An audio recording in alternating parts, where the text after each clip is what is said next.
ఆశలు ఆవిరేనా?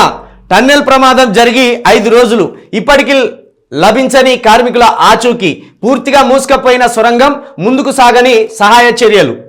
15 ఫీట్ల ఎత్తు వరకు నిండిపోయిన మట్టి దిబ్బలు, టన్నెల్లో 200 మీటర్ల దూరం అంతా బురద, 2 కిలోమీటర్ల పొడవున ప్రతికూల పరిస్థితులు, కన్వేయర్ బెల్ట్ తొలగింపుతో కొంత స్పష్టత.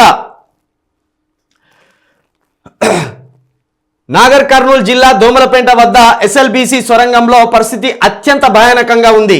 లోపలికి వెళ్లి వచ్చిన సహాయక బృందాలు చెప్తున్న వివరాలు నివ్వెరపోయేలా ఉన్నాయి. పైకప్పు కూలిపోవడం, భారీగా నీరు, బురదతో ప్రమాదకరమైన పరిస్థితి నెలకొన్నది. బుధవారం సహాయక చర్యల్లో ఎన్డీఆర్ఎఫ్, ఎస్డీఆర్ఎఫ్తో పాటు మార్కోస్ ర్యాట్స్ మైనర్స్ టీం తీవ్రంగా శ్రమించాయి. ఎట్టకేలకు 14వ కిలోమీటర్ సమీపంలో చేరుకున్నాయి. 13.5 కిలోమీటర్ల వద్ద పూర్తిగా ధ్వంసమైన TBN machine conveyor belt, oxygen tube శిథిలాలను తొలగించడంతో కనిపించిన దృశ్యం చూసి అవక్కయ్యారు. సొరంగం మొత్తం మూసుకుపోవడంతో పాటు 15 మీటర్ల ఎత్తు బురద పేరుకుపోయింది. పైకప్పు ఊడిపడంతో టీబీఎం మిషన్ ముందు భాగం ధ్వంసమై వెనుక భాగం తన్నుకు వచ్చింది. చూడండి, 13.5 కిలోమీటర్ల దూరం వరకు వేళ్ళు. ఇక ఎంత, ఇంకొక 50 మీటర్లు అయితే అక్కడ 8 మంది మరి ఆ బురద కింద చనిపోయినలా, ఏదైనా ఒక పక్క కూర్చున్నారా, వాళ్ళ పరిస్థితి ఎట్లున్నది అనేది తెలుస్తుంది. అయితే దానికంటే ముందుగా నిన్న ఇక్కడ మార్కోస్ ర్యాట్స్ టీం నిన్న దిగింది. వీళ్ళు వచ్చినాక ఇంకా కొంచెం వేగంగా జరిగినాయి ఈ పనులు. అయితే లోపల ఎట్లున్నదంటే ఇట్లున్నదా, మొత్తం బురదే. ఇప్పుడు ఈ బురదను ఇటు ఎత్తిపోయాలి బయటికి. మళ్ళీ ఎత్తిపోతే ఈ ఎత్తిపోసిన బురదను ఈ కంటైనర్లు తీసుకుపోవాలి బయటికి, లేకపోతే మళ్ళీ వీళ్ళు బయటికి రాలేకుంటూ ఉంటుంది పరిస్థితి. ఇప్పుడు మనం ముందుకు పోతా అంటే మట్టి దిబ్బలు ఉన్నాయి. ఆ మట్టి దిబ్బలను తీసి మనమైతే పైన పోతాం బయట ఉన్న వాళ్ళం. అయితే ఈ మట్టి దిబ్బలను మళ్ళీ వీళ్ళు వెనుక పోయాలి.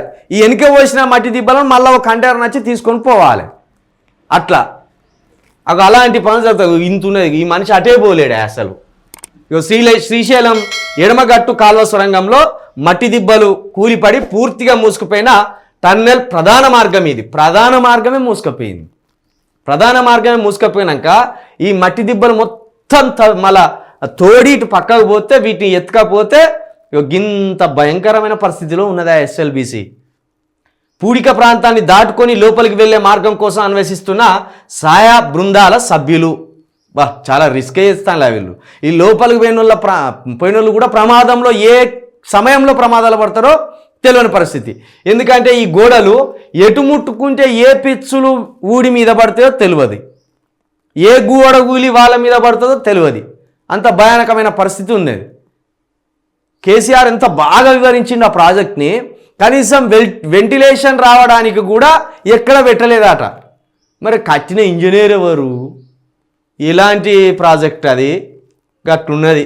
మొత్తానికైతే ఇంకో 200 మీటర్ల వరకు మొత్తం బురదే ఉన్నది. ఇంకో 50 మీటర్ల వరకు పోతే కనుక వాళ్ళు ప్రాణాలతోటి ఉన్నారా లేరా తెలుస్తుంది. ఈ సహాయక చర్యలు అయితే ప్రస్తుతానికి 3 టీములు పనిచేస్తున్నాయి.